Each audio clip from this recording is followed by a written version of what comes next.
palabra del Señor. Gloria a ti, Señor Jesús. Aleluya, aleluya, aleluya, aleluya. En este domingo en el que Juan aparece por segunda vez con su persona, dejándonos a través de su testimonio y de su idiosincrasia, es decir, como Él es, dejándonos un mensaje que se cruza con nuestra propia historia, caminando el camino del Adviento, para ayudarnos y darnos una mano para que la Navidad no sea un acontecimiento social, sino un verdadero nacimiento, una verdadera experiencia, un encuentro con la paz que es nuestra felicidad. El domingo pasado decíamos que Juan tenía una característica muy particular, un hombre simple, directo, claro, sencillo, que ponía todas las cosas sobre la mesa y que nos invitaba como profeta a mirarnos al espejo de Dios. Y que nos recordaba de una u otra forma que para llegar a la misericordia, al amor, a la libertad y finalmente a la verdadera felicidad, primero tenemos que pasar por la zaranda de la verdad y de la justicia. Primero tenemos que pasar, podríamos decir así, por el dolor de la cruz, de esa verdad que nos limpia, que nos purifica, que nos zamarrea, que nos hace transpirar, que nos exige un esfuerzo, una lucha, un cambio, un combate contra nuestra propia miseria y contra la miseria que nos rodea. Por eso bien dice el Evangelio, hablando de Juan, o Juan dice: yo soy la voz que grita en el desierto de este mundo, donde no hay nada. No hay nada de amor, no hay nada de verdad, no hay nada de justicia. Es decir, no abunda. Este mundo que se opone al camino de Jesús. Allí Él grita la verdad, la justicia, para que pasando por ella, por esa puerta estrecha, nosotros podamos acceder a la verdadera felicidad, que es la libertad cristiana. Y hoy Juan se nos muestra más con sus actitudes, con su idiosincrasia, con lo que Él es.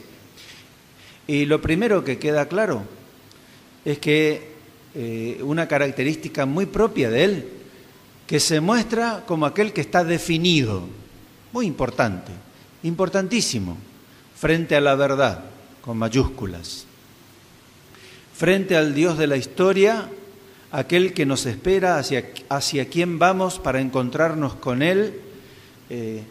Frente a Él uno tiene en esta vida concreta y en un presente real, aprendiendo del pasado y abriéndonos hacia un futuro, en un presente real uno tiene que definirse.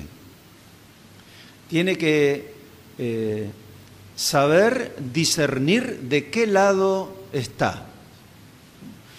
Poder observar, elaborar, profundizar, reflexionar, hacer autocrítica para ver el porcentual de entrega y de centralidad que Dios tiene en mi vida, ¿o no? Y uno pueda llegar a decir: tengo un 20% de oscuridad y de miseria y tengo un 60% de cercanía y de centralidad de Dios, o al revés. Tengo un 20% de cercanía y de centralidad de Dios en mi vida y lo demás es oscuridad. Lo más triste, lo más grave, lo más espantoso, o la muerte, es que uno no pueda ver nada, no pueda saber de qué lado está. Y al no saber de qué lado está, no puede enfrentar nada, no puede hacer crecer nada. Es la ambigüedad. Es el camino sinuoso del que habla Juan, del que habla el profeta. refiriéndose a Juan. Por lo tanto, uno tiene que aprender, tenemos que aprender, y es nuestra tarea y nuestro sacrificio, nuestro esfuerzo y nuestra lucha en el camino de la vida, de definirnos aquí, en un presente real, delante de Dios, mirándonos en el espejo de Jesús, para ver cómo nos vemos y de qué lado estamos. Recordemos el capítulo 25 del Evangelio de San Mateo, si somos chivos o si somos ovejas de Dios, ¿de qué lado estamos? Hay que definirse, diría Juan. En el gris de la vida tenemos que definirnos, si somos un gris oscuro o un gris claro. Segundo, para poder definirnos tenemos que estar profundamente convencidos. El cristiano es un convencido, y si no lo es, no es cristiano. ¿Por qué? Porque el convencido se mueve, obra, su fe la convierte en obras. Si no está convencido, no se mueve. Esa es la realidad, la línea de fondo de nuestra historia. Por lo tanto, tenemos que aspirar, buscar convencernos de que vale la pena ser honesto en la vida, de que vale la pena ser justo, de que vale la pena defender la verdad, de que vale la pena defender el amor verdadero, la sinceridad, la humildad, que vale el precio y que la recompensa es grande. Ese es el convencido. Y cuando uno está verdaderamente convencido a través del camino del discernimiento, entonces se lanza y defiende. A esto hay que sumarle, en el camino de la verdad y de la justicia que Juan nos presenta hoy, con su vida, hay que sumarle el carácter. Pero el carácter no es un fenómeno psicológico humano solamente. El carácter en el lenguaje del Evangelio está muy relacionado a enraizarse y tener la fortaleza de rechazar el mal y enraizarse y establecerse en lo bueno. ¿Se acuerdan lo que decía Jesús? Que tu sí sea sí y que tu no sea no. El carácter de saber decirle que no a aquellas cosas que quieren entrar en nuestra historia y que nos hacen daño. Y el carácter de saber decir que sí a los valores y mantenerse en ellos. Ese es el verdadero carácter. Juan también se presenta, hay dos valores más que brotan de la persona de Juan. Y uno de ellos es que él tiene clara conciencia de quién es y para qué está en este mundo, de su misión, de su carisma, de para qué, del sentido de su vida. Dice, eres el Mesías, no soy el Mesías. Eres Elías, no lo soy. Eres el profeta, tampoco. ¿Y entonces quién sos? Y ahí viene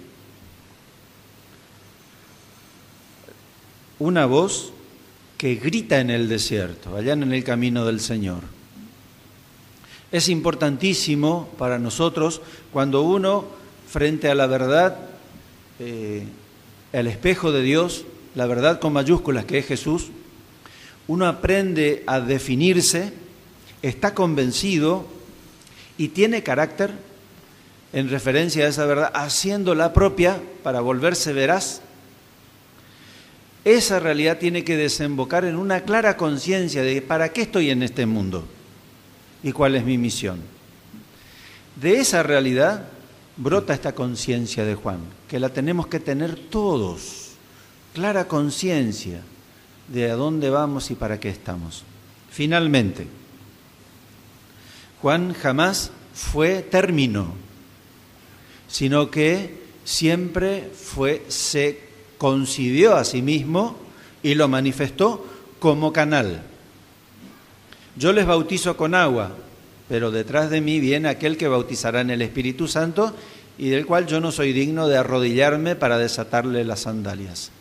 La conciencia de ser administrador, puente, canal, no dueño, no poseedor, como a veces lo somos nosotros con los demás y con nuestra propia vida, sino, como dije, puente, canal, transmisor. Y para eso se necesita mucha humildad.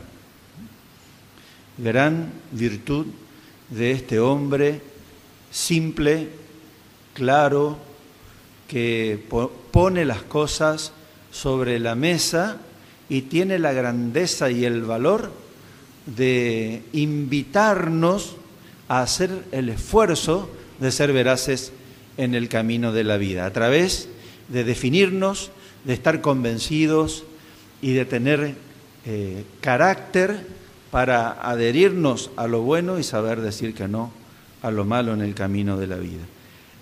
Por este canal, por este modo, por este puente, nosotros podemos finalmente acceder al Cordero de Dios, acceder a la verdadera misericordia, acceder al amor verdadero, acceder a la verdadera libertad, o sea, a la bienaventuranza y a la felicidad. Esa es la cima, pero hay que escalar con sudor y vale la pena el camino que nos ofrece Juan a través de la verdad y de la justicia que nos hacen libres.